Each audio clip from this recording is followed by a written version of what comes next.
Incoming senior here at the University of Florida and past president of the Jewish Student Union. We also have Senators Perry, Bradley, Representative Brannon, and Clemens. So I am standing here on the campus quad at the University of Florida, where there was an attempt to set up an encampment last week. And I know that we've seen this throughout the rest of the country, where this has kind of become a common occurrence. We don't do that here in the state of Florida. And so they did have an encampment, and it lasted about a few minutes. And so I want to thank the university here, as well as all of our state universities, for ensuring that we're going to maintain order in the state of Florida. You do not have a right to commandeer property. You don't have a right to go take over parts of the university. You don't have a right to go after other students based on their ethnicity. And we're going to ensure that that's upheld in the state of Florida. And you've seen that also in other places throughout the state. And look, these are public universities. These are things that exist basically due to the benevolence of the citizens of Florida, people who have been willing to allow their tax dollars to go to these things. And so if they're not keeping order, then we'll find new people who will keep order. And it's just that simple. And that's what's going to happen when you have here. Now, if you look around the country, you have a lot of elite colleges and universities that have allowed themselves to become overrun with encampments, graffiti, as well as a lot of really nasty anti-Semitism. At Columbia, pro-Hamas activists stormed buildings, took cleaning staff hostage, and destroyed iconic academic halls. At UCLA, Jewish students were barred from entering buildings on campus by pro-Hamas activists. At Portland State, the library was taken over and subsequently trashed by vagrants who weren't even students of the university to begin with. And we see some of the chants that are done at these universities, such as from the river to the sea. Some are saying we don't want no two-state, we take it all. And, part of it is, people can kind of say what they want. But when you're talking about from the river to the sea, you're essentially saying you want a second Holocaust, that you want to wipe Israel off the map. And that's what Hamas stands for. That's why Hamas perpetrated the October 7th attack. So when you see that, that is not what we want to be producing in terms of leaders around this country. And I also look at it and I'm like, how many of them actually have studied the history of this? Very few. They're just doing this because they think it's a cheap cause.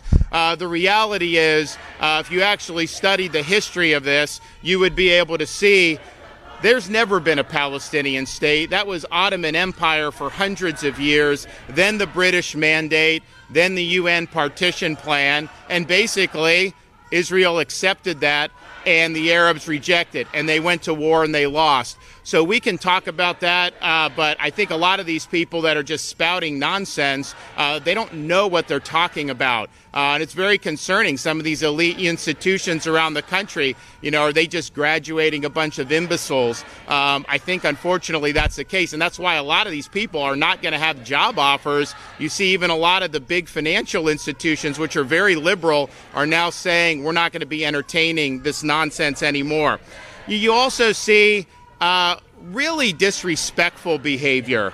At UNC, agitators removed the American flag and replaced it with a Palestinian flag. Now, how disrespectful is that to people that have fought and died for this country? At George Washington University, some of these agitators desecrated a statue of the father of our country, George Washington. Talk about disrespect for somebody who is really responsible more than anyone else to ensure that we have in America. Even in New York City, you have pro-Hamas people. They go to the World War I memorial and burn the American flag. Just disrespectful conduct. Now, one of the things we've seen around the country is some of the people who are doing this aren't even students of the university. So why would you have people who aren't even students hijack your university for their agenda? That makes no sense whatsoever. So we've seen a lot of failures of leadership. We've seen some of these schools get overrun. That is not happening here in the state of Florida. You are going to behave appropriately, or if not, you're going to be shown the door. If we have a student that would take a janitor hostage like they did at Columbia University, the only appropriate response is that student is expelled immediately. And when you have that, you are not going to see a lot of the nonsense that you see around the country. We also understand that a lot of this has been directed specifically at Jewish students around the United States. We've seen Jewish students blocked from being able to enter a library. We've seen Jewish faculty members blocked from being able to enter classroom buildings. You should be able to be on a university campus, study, pursue your dreams without being attacked based on your religion or based on your ethnicity. And so we've seen that time and time again, and that is something that we don't tolerate in the state of Florida either. We also have seen graduations canceled as a result of this stuff that's going on. That's not happening here in the state of Florida. These graduations are really important parts of people's lives. It's a major milestone for students and for their families, and we're not going to let malcontents ruin that for everybody else. So our graduations have gone on as scheduled without a hitch, and we directed that we are not going to let them be overrun by the nonsense, and that will continue to be the case in the state of Florida. And if you try to stop a graduation, you will be held accountable in the state of Florida. So we have made sure that we're very clear on what is going to happen here at our college campuses, and we're going to continue to do it. Now, we also look beyond the state of Florida, and we see what's going on. We see how a lot of this has been directed against Jewish students. I've had friends in Florida whose kids or grandkids or other family members do not even feel safe walking these campuses because of what's going on. That is unacceptable. And in the state of Florida, what we said is we have the ability to bring people in for transferring. And so we are making sure to streamline and relax those rules so that folks have a safe haven here in the state of Florida. I think we're the first state that's done that, and we may be the only state that's done it, but it's something that's very, very appropriate. And think about it. If you are somebody that's being harassed or being blocked from going to the library just because you're Jewish, or for whatever reason in some of these college campuses around the country, you have an opportunity to come here where you know that's not going to be tolerated.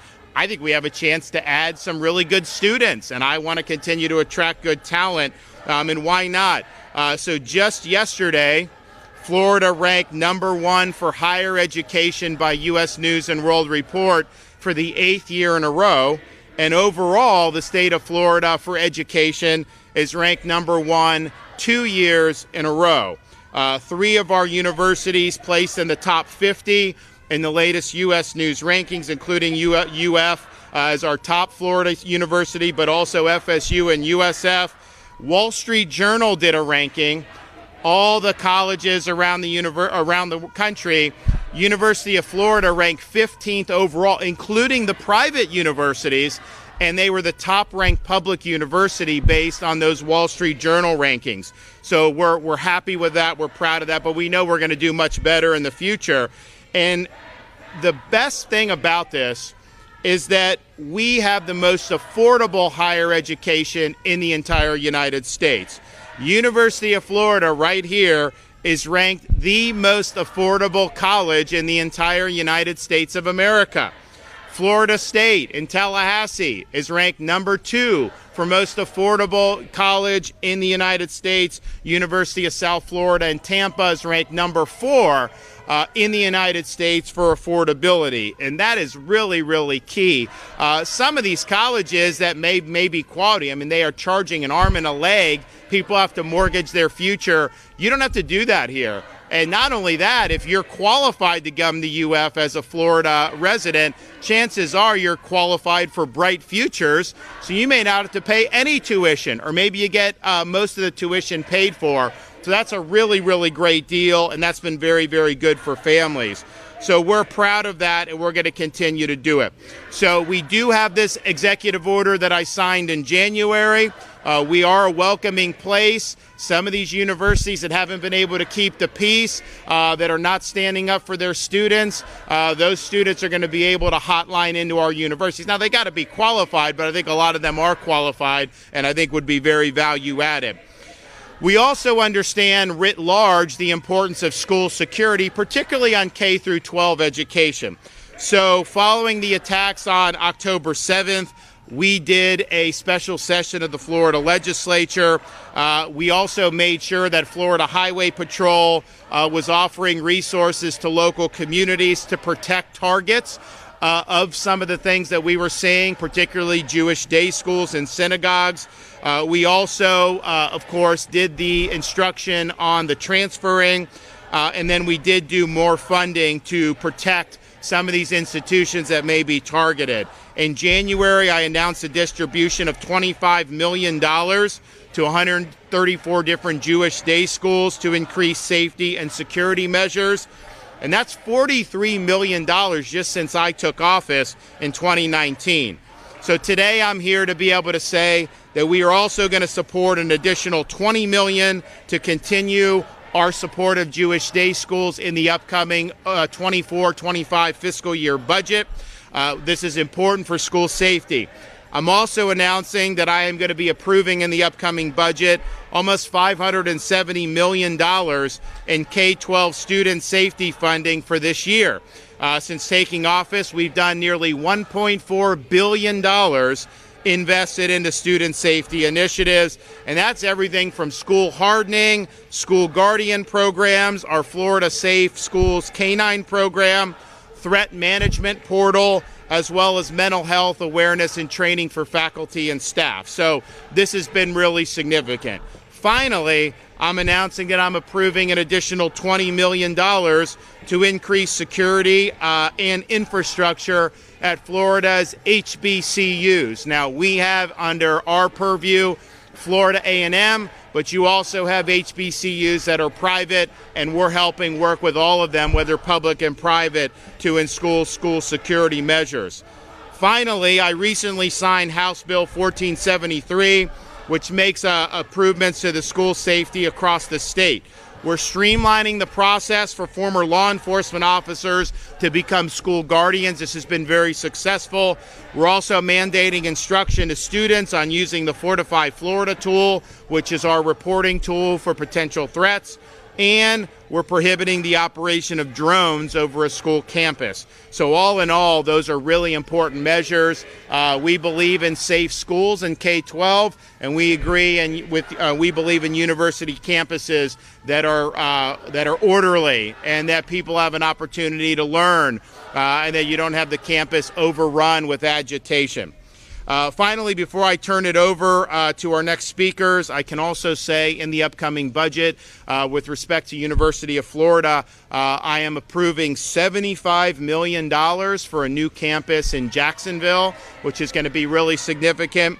I'm also approving $80 million for the construction of the Semiconductor Institute here at UF.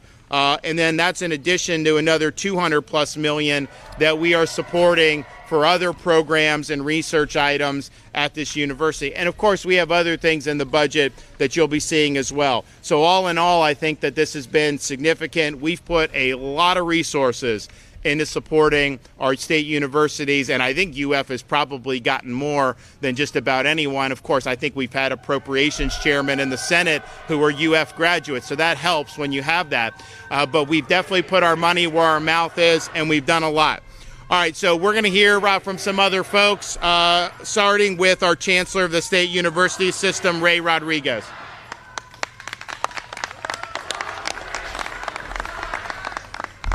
Thank you, Governor, for your support of higher education. Florida is a law and order state. Without order, there is chaos. Across this nation, we are witnessing that chaos on college campuses. Students and outside agitators have established encampments on campus. They've occupied academic buildings. They've occupied administrative buildings. They've occupied libraries. That is wrong. In Florida, we have had protests on our campuses. First Amendment rights have been respected, but our state statutes and university policies have been enforced. Everywhere protesters attempted to establish an encampment, which is a violation of university policy, it was prevented, and the rules were followed. If you look nationally, the primary agents for this anarchy is the National Students for Justice in Palestine. On 4/25, they said, "We will continue to escalate until our demands are met." And then on April 29th, they threatened, no divestiture, no commencement. These threats had their desired effects in other states.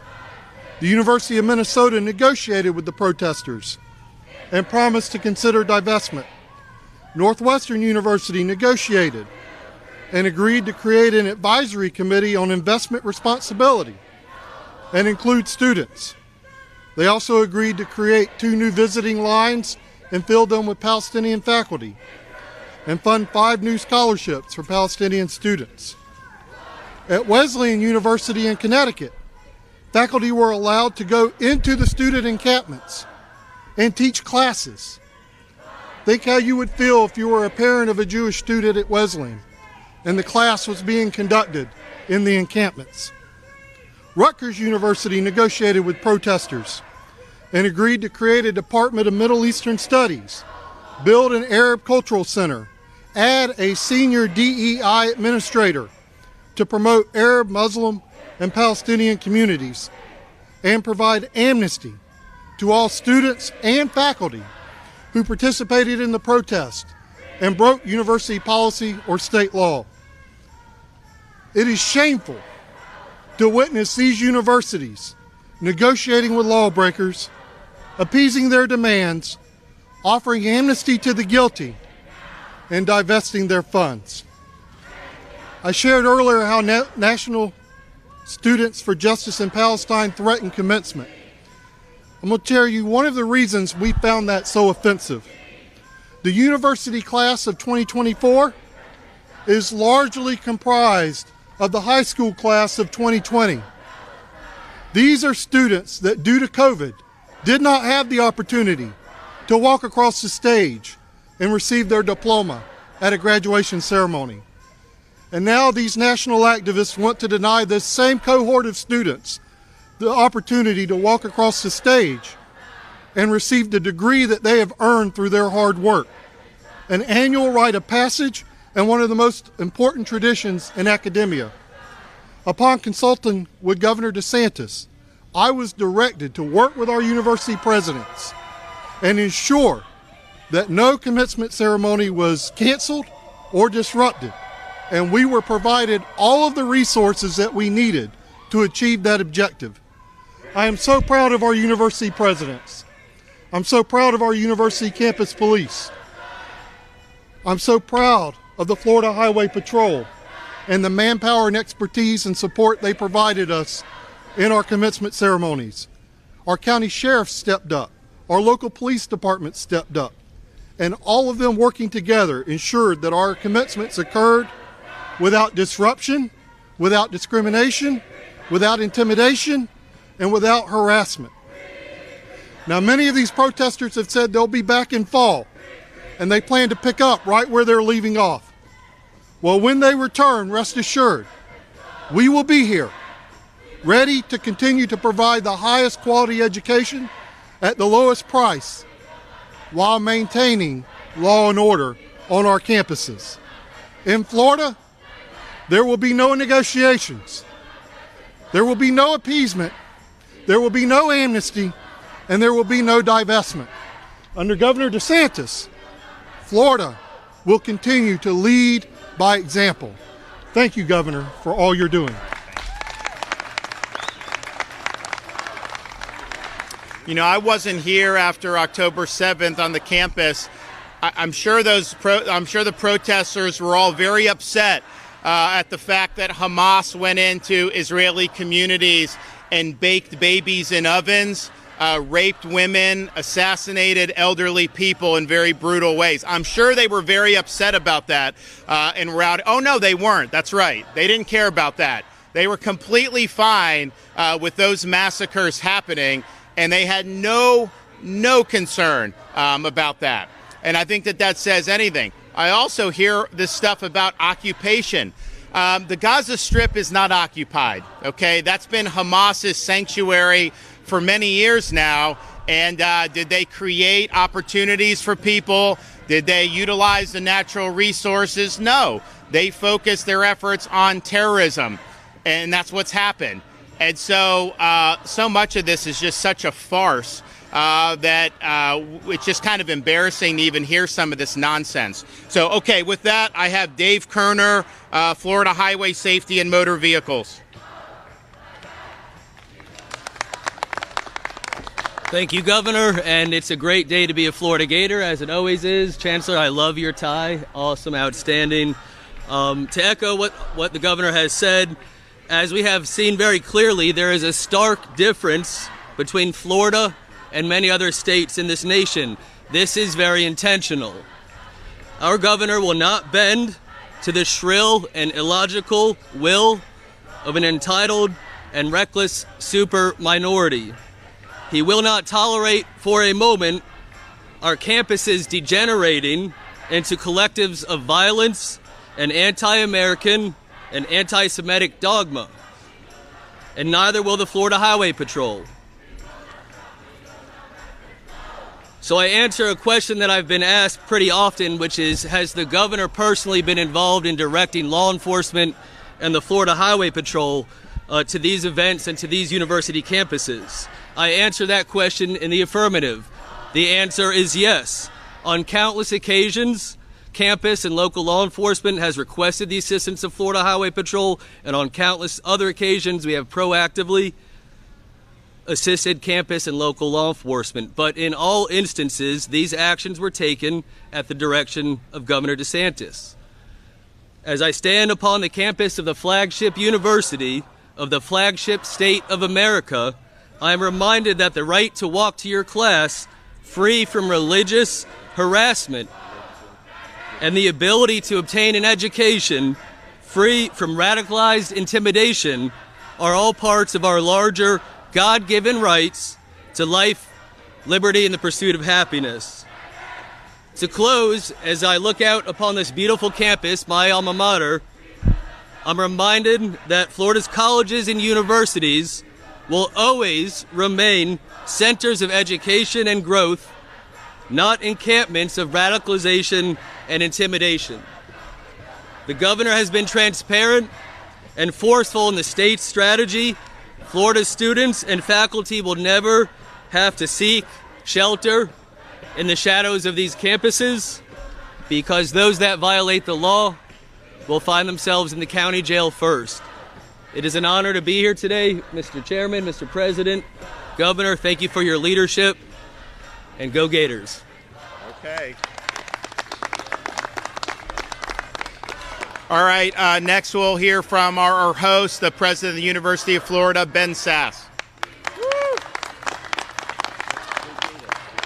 Good morning, Governor, welcome. Chair Hussaini, Vice Chair Patel, Chancellor Rodriguez, leaders of our legislature, members of the press, we're glad to have you on campus today. I will be brief. I have 4 simple messages. First, to the Floridians who pay our bills, the University of Florida will always uphold speech and assembly rights, and we will also always follow the law. Too much of higher education has been captured by a lot of nonsense over the course of the last weeks, and that won't happen at the University of Florida. To the law enforcement officers who have kept things peaceful, thank you. Your professionalism has been amazing. Over the course of the last 2 weeks in particular, you have been long-suffering, giving protesters the right to exercise their free speech rights, but also the opportunity to come into compliance with our time, place, and manner restrictions. Our goal has not been to arrest. It has been to help people get into compliance with the law. And what you have done in the face of being spit on, being shouted at with profanities has been amazing. The professionalism of our law enforcement is a model for lots and lots of people across the country. To the protesters, you have heard us say this again and again. You have a constitutional right to protest, and we will protect that. But anyone who crosses the line with prohibited actions will face the consequences. This is a big university where not everyone is going to agree. We have 86,000 souls on this campus, and we will treat each other with respect. Unlike many institutions across the country, I'm incredibly proud that over the course of our 21 commencements over the last 6+ days, we were able to celebrate our students and celebrate their families, which is the purpose of the commencement time. Too often in our time and place, we give the most voice to the loudest and angriest people. The University of Florida is not filled with angry people, and it's been wonderful to see a lot of moms have tears streaming down their cheeks as we were able to hold commencements over the course of the last week, and that's because of the fortitude and professionalism in particular of our law enforcement. And finally, to our Jewish students, UF is proud to be home to the most Jewish students anywhere in the country. This is the most Jewish university in the country, and it is great to be a Jewish Gator.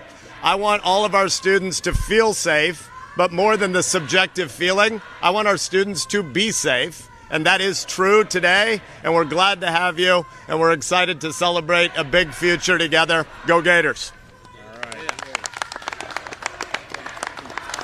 Well, thank you for that. And, we talked about some of the academic superlatives, but I was driving in and we did drive past the swamp. Nick Saban has retired from Alabama, so this is the window to have the game. I know Georgia's still very tough. It's a tough league. I get it. But I saw those national championships up back in the day, and that was a great run, and basketball too. I mean, so hopefully we'll get back there. We're really looking forward to seeing Florida return to being the college football capital of the world like we used to be. Okay.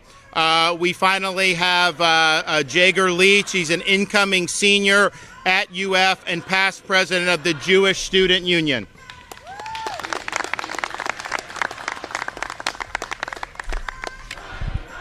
Ladies and gentlemen, esteemed faculty and honored guests, I stand before you today as a Jewish student, eager to share my experiences and express my gratitude for the supportive environment that has been created here at the University of Florida.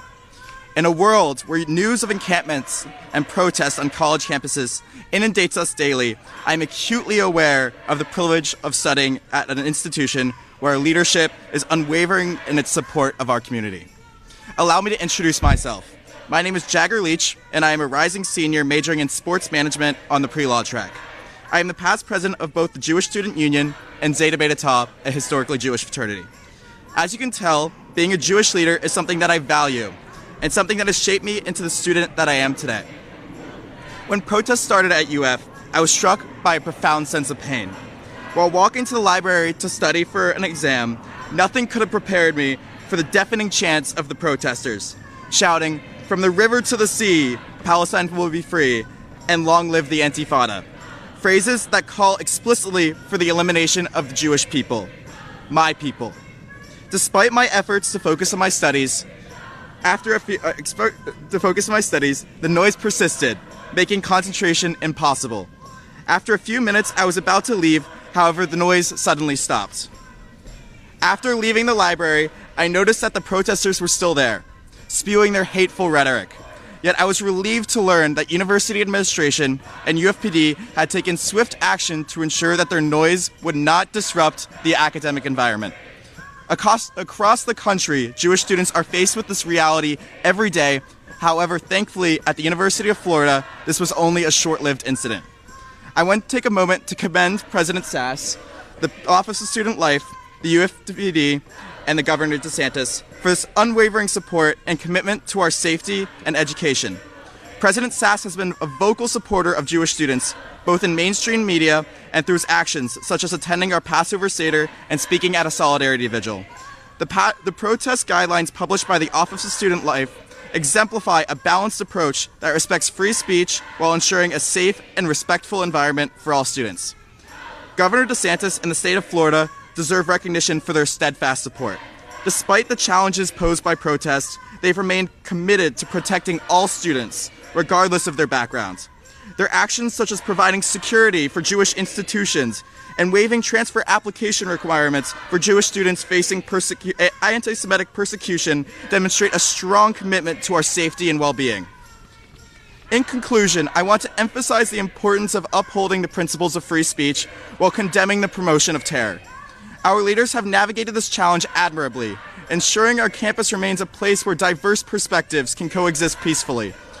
While it may be much easier to listen to the loud voices and conform to their demands, it is far more challenging to do what is right. Governor DeSantis and President Safs have exemplified this principle. They have chosen the path of righteousness, ensuring our safety and fostering an environment where all students can thrive. Thank you. Well said. Thank you so much. And we are excited about what lies ahead for our state universities, UF leading the way. I want to thank, I know we have the chairman here, Maury Husseini, and Vice Chairman Raul Patel. We have a lot of great board members on the trustees and a lot of people that have worked really hard over the years to make sure that this is a premier academic institution. And as a Florida resident, to be able to, it's very difficult to get in here. It used to be a little bit easier back in the day, very difficult, but you have an opportunity to get a great education at a very, very affordable cost. So we want to continue that. There'll be a lot that we're going to be doing to continue to support the efforts. This year it's the Semiconductor Institute. I know the Jacksonville campus is going to be really exciting, but I think that there's great days ahead for this university and throughout the rest of the state of Florida. But we're going to do it right. We're going to be focusing on academic rigor. We're going to be focusing on the pursuit of truth. We will not let the inmates run the asylum in the Sunshine State. Thank you, everybody.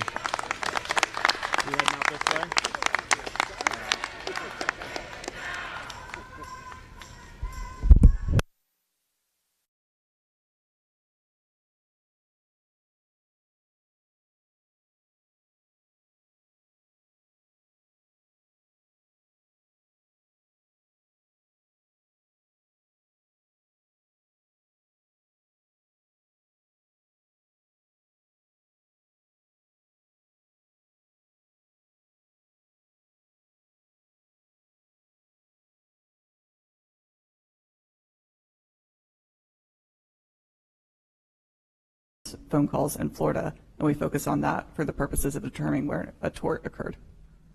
Well, I can't argue with how interpretation